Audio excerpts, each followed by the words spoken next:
Welcome to the Thea Lee podcast. Today is February 21st, 2026, and we are on day 52 of reading through the Bible. Today, the Lord continues talking about instructions for contaminated items. Today, he starts with contaminated houses. And he tells Moses that when he takes them into the land of Canaan, there may be some houses that he has contaminated with mildew. So the owner of any house that has green or reddish streaks appearing on the walls must go to the priests and have them come and inspect their homes. The priests will go in and look, and if the contamination appears to go deeper than the wall's surface, the priest will step outside and put the house into quarantine for 7 days. And then he will return and do another inspection. If he finds that the mildew on the walls of the house has spread, then he would order all the stones from those areas to be removed, and all that contaminated material will be taken outside the town into a designated place that is ceremonially unclean. Next, the inside walls of the entire house will be scraped thoroughly, and the scrapings taken out to that place outside of town, and other stones brought in to replace the ones that were removed, and the walls will be replastered. If the mildew reappears after all the stones have been replaced and the house has been scraped and replastered, then the priest returns to inspect it again. If the mildew has spread, the walls are clearly contaminated with serious mildew, and the house is defiled, so it must be torn down and all of those materials taken to that place outside of town that is ceremonially unclean. Those who enter that house during the period of quarantine will be ceremonially unclean until evening, and anyone who slept or ate in the house must wash their clothing. But if the priest returns and he finds that the mildew has not reappeared, then he will pronounce it clean because the mildew is clearly gone.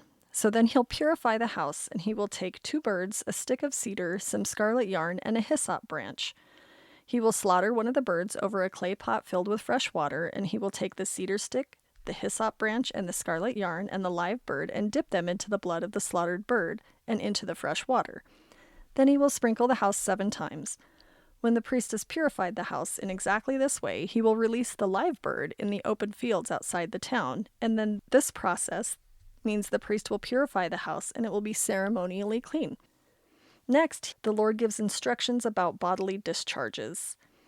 It says, any man who has a bodily discharge is ceremonially unclean. The defilement is caused by this discharge. Whether the discharge continues or stops, in either case, the man is unclean. So any bed or anything that he sits on will be ceremonially unclean.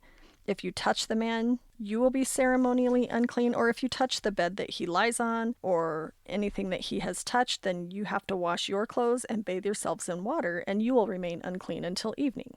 Even if the man spits on you, you must wash your clothes and bathe yourselves in water, and you will remain unclean until evening. And then if the man touches you without first rinsing his hands, then you must wash your clothes and bathe yourselves in water, and you will still be unclean until evening. When the man with the discharge is healed, then he counts off 7 days for his period of purification, and then he will wash his clothes and bathe himself in fresh water, and he will be ceremonially unclean. On the 8th day, he gets 2 turtle doves or 2 young pigeons and comes before the Lord to the entrance of the tabernacle, and he gives his offerings to the priest. The priest will offer 1 bird for a sin offering and the other for a burnt offering, and in this process the priest will purify the man before God for his discharge. Whenever a man has an emission of semen, he must bathe his entire body in water, or he remains ceremonially unclean until the next evening. Any clothing or leather with semen on it must be washed in water, and it will remain clean until evening. And then after a man and woman have sexual intercourse, they must each bathe in water, and they will remain unclean until the next evening. Whenever a woman has her menstrual period, she is ceremonially unclean for 7 days. Anyone who touches her during that time will be unclean until evening. Anything on which the woman sits or lies on will be unclean. If anyone touches her bed, you must wash your clothes and bathe yourselves in water, and you will be unclean until evening. If you even touch any object that she is sat on, you must wash your clothes and bathe yourselves in water, and be unclean until evening. If a man has sexual intercourse with her and her blood touches him, her menstrual impurity will be transmitted to him, and he remains unclean for 7 days, and then anything which he sits or lies on will be unclean. If a woman has a flow of blood for many days that's unrelated to her menstrual period, or if the blood continues beyond the normal period, she is ceremonially unclean. As during her menstrual period, the woman will be unclean as long as her discharge continues. Any bed she lies on or object she sits on will be unclean. When her bleeding stops, then she counts off 7 days, and she will be ceremonially clean. And on the 8th day, she brings the 2 turtle doves or 2 young pigeons to present to the priest in the entrance of the tabernacle. And the priest will offer one for a sin offering and another for a burnt offering. And then that will purify her before the Lord. And then God tells them that this is how you guard the people of Israel from ceremonially uncleanness. Otherwise, they would die, for their impurity would defile his tabernacle that stands among them. Then the Lord spoke to Moses about the Day of Atonement, after the death of Aaron's 2 sons, after they entered the Lord's presence and burned the wrong kind of fire before him. He told him to warn Aaron to never enter the most holy place behind the inner curtain whenever he chooses, that he would die if he did so, because the Lord himself was present in the cloud above the atonement cover. So when Aaron actually enters the sanctuary, he has to follow the instructions. That he has to bring a young bull for a sin offering and a ram for a burnt offering. He has to put on his linen tunic and linen undergarments worn next to his body and tie his linen sash around his waist and the linen turban on his head. And before he does any of this, he has to bathe himself in water and then put on the rest of the sacred garments. He must take from the community 2 male goats for a sin offering and a ram for a burnt offering. He presents his own bull first for a sin offering to purify himself and his family, making them right with the Lord. And then he takes the 2 male goats and presents them to the Lord at the entrance of the tabernacle. He casts sacred lots to determine which goat will be reserved as an offering to the Lord and which will carry the sins of the people to the wilderness.